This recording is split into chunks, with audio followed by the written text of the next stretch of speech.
This gives people hope in their old age that you have many paths to take career-wise in your old age. You can become a crime fighter or you can become a murderer. Right?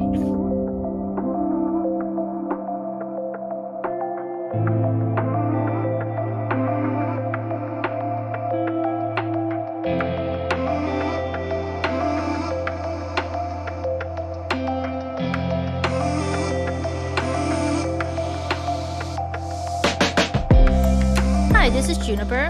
Hello, this is Elle. Welcome to our pod. Today, we're going to talk about a recently premiered movie on Netflix, at least in the US. And this is a movie that I had been looking forward to because I had read the book on which it was based or is based. And the movie and book is The Thursday Murder Club. Elle, I had said, Yes. hey, let's do this. And you have absolutely no knowledge of this book, right? Or even that this movie was going to come. So you went into this completely blind, whereas I went in not blind at all with expectations, right?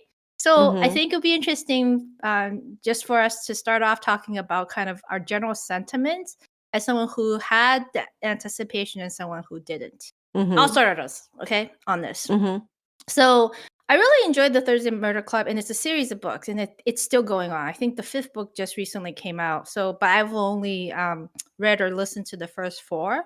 I really enjoyed the books because I like British cozy mysteries, right? And I would say this falls into that genre, but it's really the charm of the overall stories. I would say that it's never really about the mystery in the books. It's about how these old people work together, form bonds and friendships, how they have such interesting quirks of personality given their backgrounds and histories, and how they navigate life of retirement old age, right?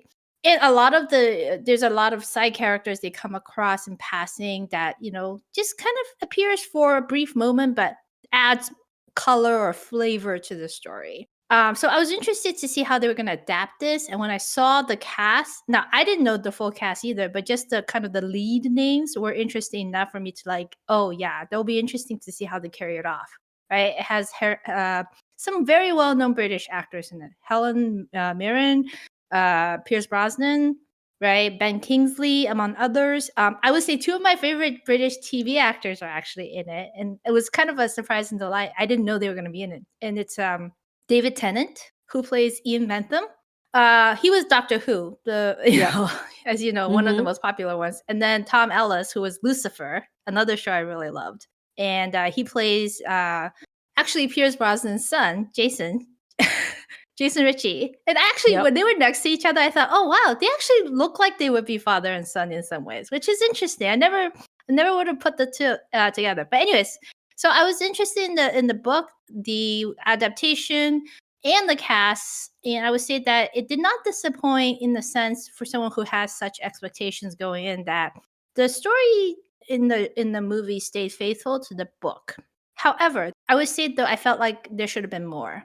And the movie almost, I would say, shortchanged the charm of the actual story because it's a movie, I think. Because I think they had to cut corners in terms of giving the story time and, more importantly, giving the people time to come alive. So, and it's a long movie. It's like a 2-hour movie. It's not like a short film with very tight editing.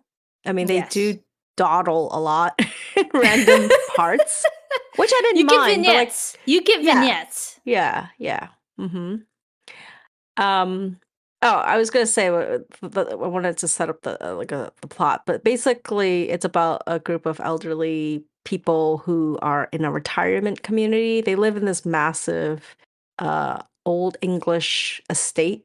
It's like a house that got a mansion. I don't even want a mansion. It's like a castle that got converted into a retirement home. So each person has their own like apartment, which is very nice. And then, and most people have like these classes and activities, but like these 3 people in the beginning, we're introduced to them where they have formed their own little club, and they call themselves the Thursday Murder Club, which is where they try to solve cold cases. They only had 1 cold case in the beginning, so I wasn't sure how often they have been doing this or how long.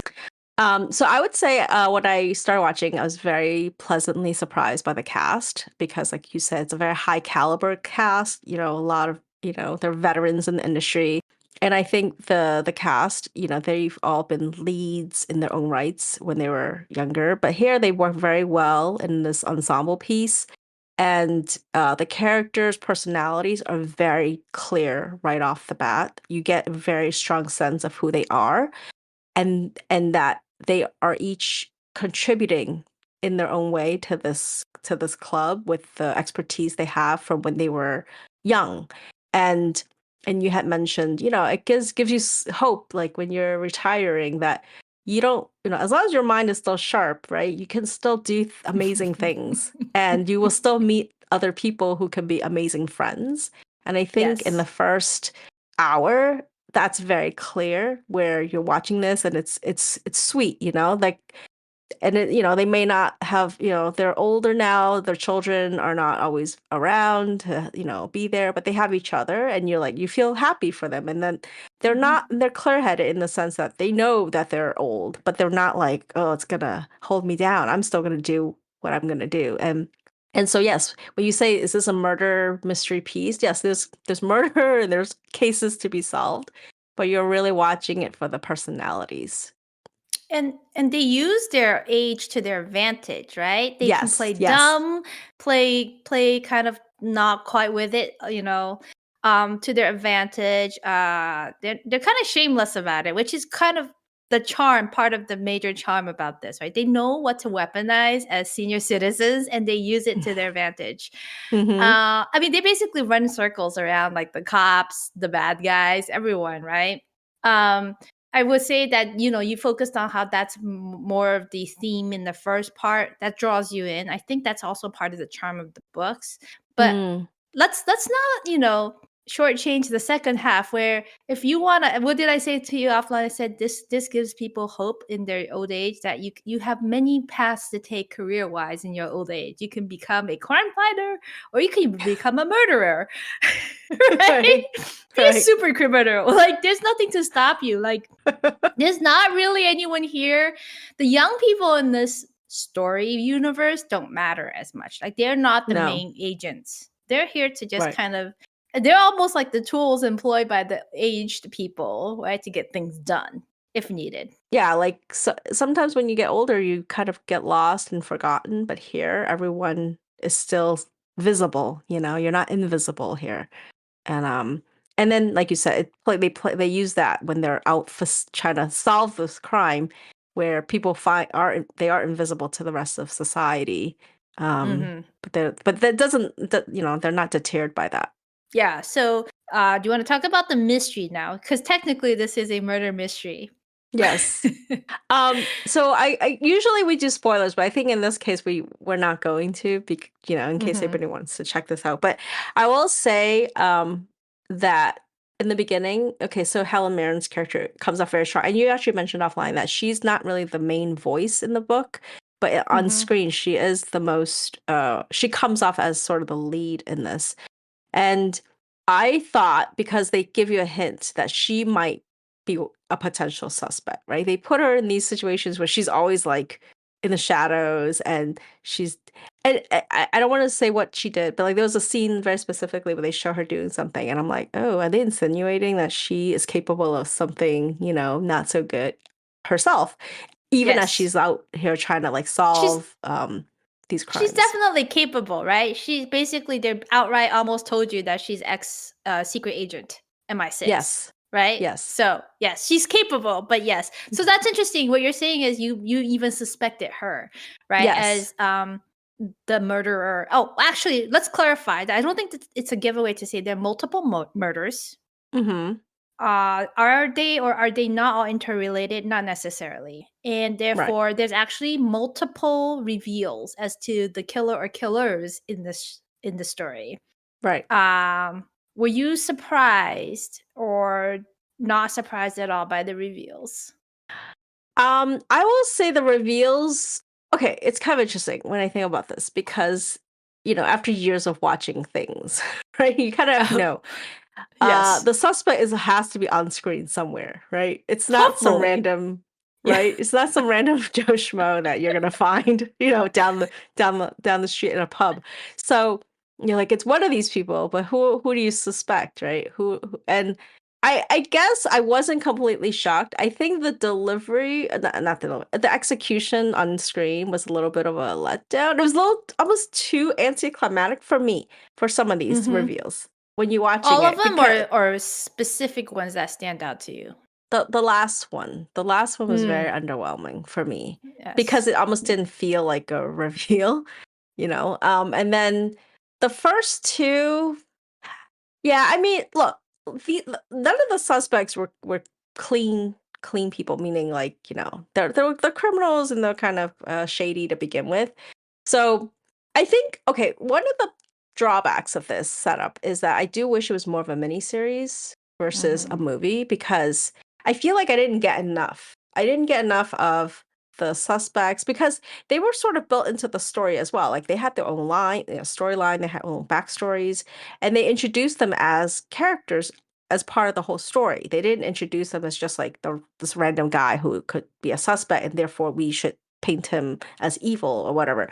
So I feel like if they had a longer amount of time to build it up, then the reveal would have been more shocking because you would have been Yep. like, "Oh, I didn't see that coming at all." Because even though they're kind of shady, like you start trusting this character, you start to think, "Oh, they even though they have the motive, they wouldn't have done it." And so that was to me how they did it. It was kind of like they focused so much, I think, on this A-list stellar cast, kind of bringing them up and putting them on a pedestal. By the time you get to like the suspects or the killers, you're like, oh, okay. It was sort of like a little pop, instead of fireworks. It was like Yes. it was like a I, you know.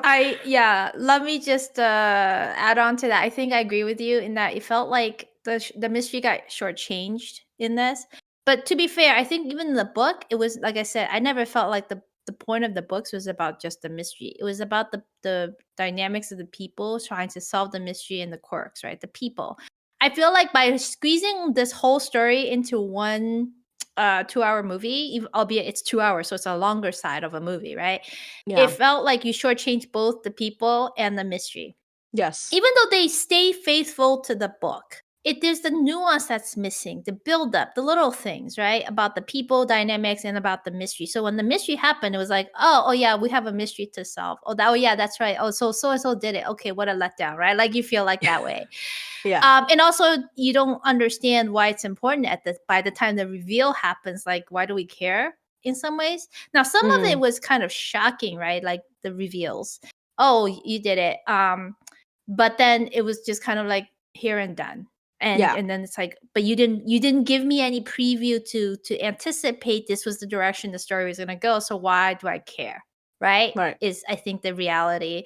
Um, Now I would say that I agree. This should have been maybe a 3-episode series, and it brings Mm-hmm. to mind another contemporary murder mystery novel that I also enjoyed. That they actually made into I think BBC or ITV made into a series, like a mini series. It's called The Magpie Murders. It's also a series of books. The first of which is The Magpie Murders. And I really enjoyed that one. Now, it's not about a group of old people, but it Mm-hmm. stars older people, right? Mm-hmm. Um, in that one, because I think they made it into a series, you got more of the essence of the actual story. So if you like murder mysteries, I highly recommend people read that book, as also check out the series. They adapted the first 2 books already, The Magpie Murders as well as Moonflower Murders. Mm. Actually think Moonflower is better than Magpie, but I wonder if that's the same case as Thursday Murder Club. You know why? To me, the first book in these type of series is always a setup. Yeah.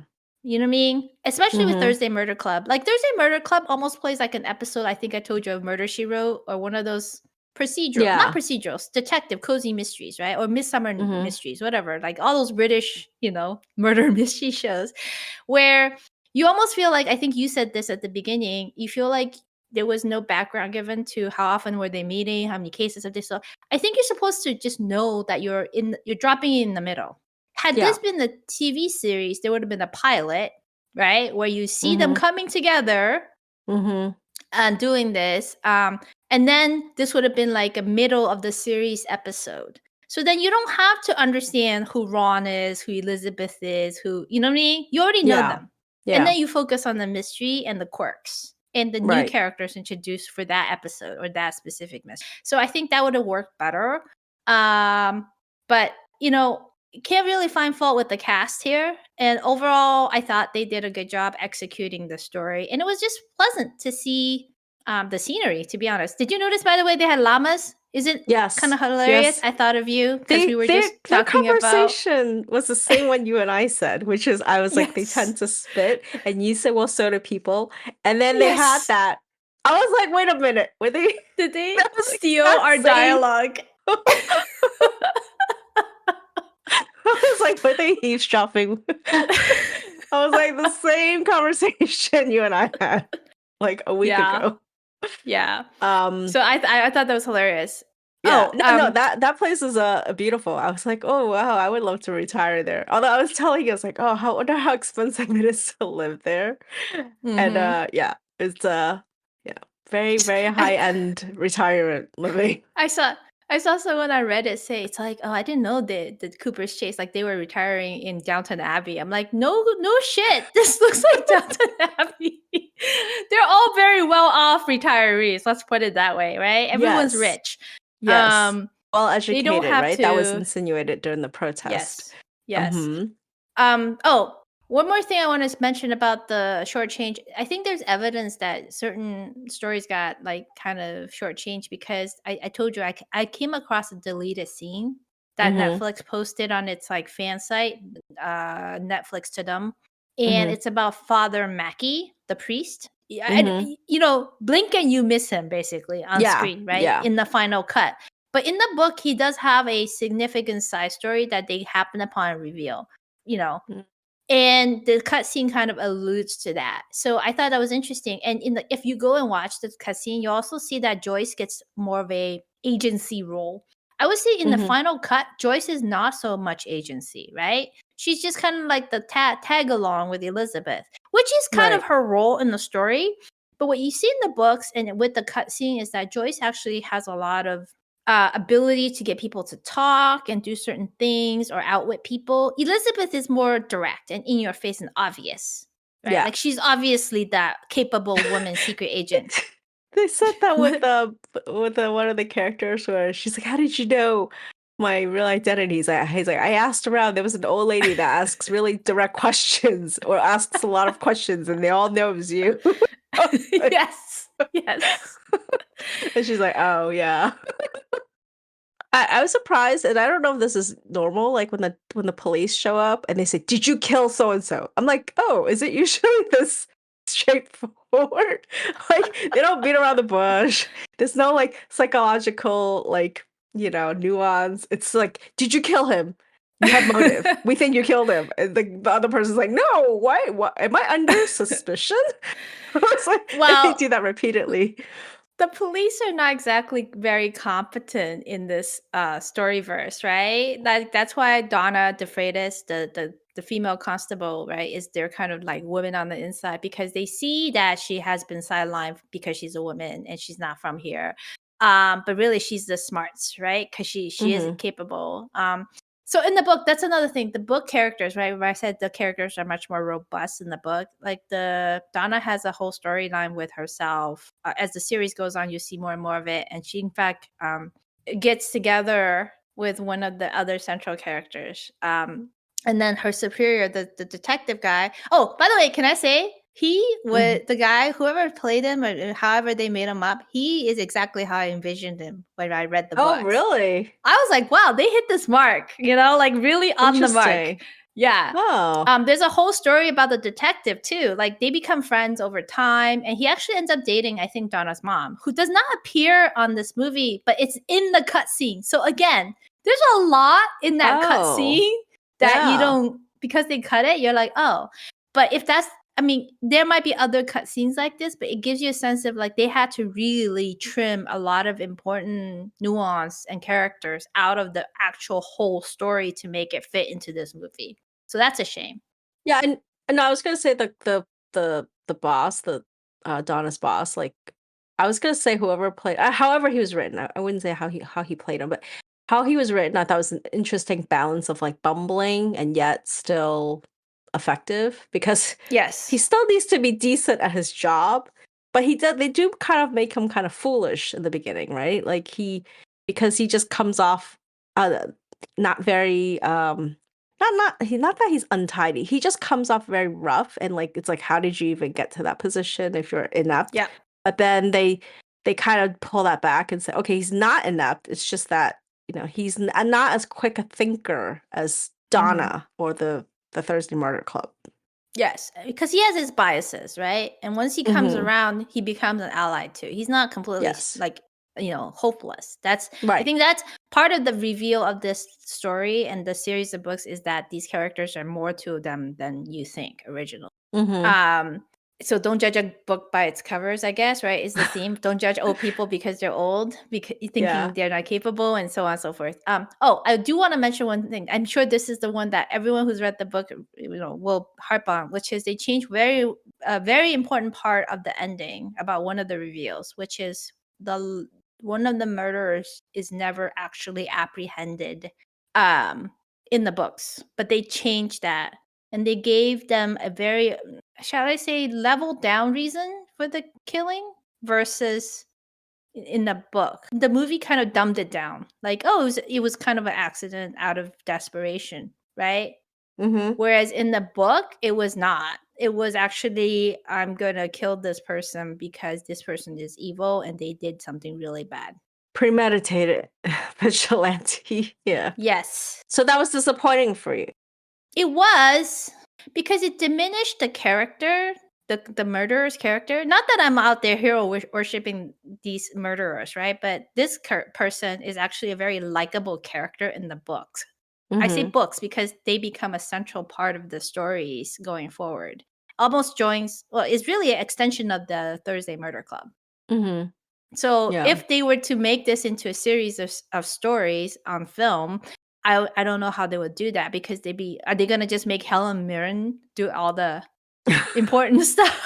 Like, you know what I mean? So would you want to see a sequel for this, you think, based on how they adapted it? I would take it or leave it because if they're gonna go down the same route, so while I enjoyed the film, it was not like oh wow, that was a very memorable adaptation. I still enjoyed the book way more, but it was nice to Mm-hmm. see these charming people brought to life by charming actors. And like I said, I was Yeah. happy to see David Tennant and Tom Ellis on the same screen. Uh, Yeah. I love the line. There was a line when they were like, oh, because there was a protest. He wanted to tear down. I don't know if he wanted to tear down. He wanted to dig up a cemetery and build like luxury flats, and they were protesting it, and they're like, we have our leases. It's a lifetime lease. And he's like, oh, you guys are like immortal. It's like you guys he's like at the rate he's going, like they'll live forever. He won't be able to do it. I don't know. It's just his personality was so funny. Like a lot of old people jokes, but done in a very funny way, not like terribly the Walking condescending. Dead. Didn't he Oh say yeah, that when they were at the he called them the protest? It's walk. like, what is this? He called them the Walking Dead. I mean, they were very, very sort of mean, but yet Yes. like in his smarmy way, it was still funny. It was this weird juxtaposition of like insulting, but true. I was, like I said, pleasantly surprised. I think the cast is a big reason. I think otherwise, like you said, the story itself is a little weak. It's a little watered down. As a whodunit, I feel like other shows or other movies have done a better job at it. But I think here, like you said, the universe is not around the crimes; it's around the people solving the crimes. Mhm. So, um, from that perspective, it was enjoyable. But it's not like, oh my God. It's definitely not like you watch it, it's gonna go viral and everyone's gonna talk about the murder, the suspect. It's not that kind of show or movie. Yeah. Yeah. So, I mean, I think I've said everything I want to say about it. Anything else on this? Do you want to give a rating or no? Not rating I rateable. don't know how to rate this. I mean, I think it's like a 8.3 maybe for me out of 10. Mm-hmm. Hmm. Okay. I think I'm like a 7.9. Mhm. Like I said, I think I mean, and we had talked offline. Like, it comes with a high pedigree, right? It has a movie director, Chris Columbus. Film, he's known for a lot of movies that were big back in the 80s and 90s, and Spielberg is like it's his production company, so it's high caliber cast, high caliber production in the background. But it is missing something, and I don't know if it's because we're used to newer things. When I say newer, I mean more contemporary writing or filming, because here it does have sort of that old school. It's a very linear storytelling. They don't even show flashbacks, now that I think about it. Like, usually when you see crime, like criminal cases or cases being solved, there's a flashback sequence that shows you.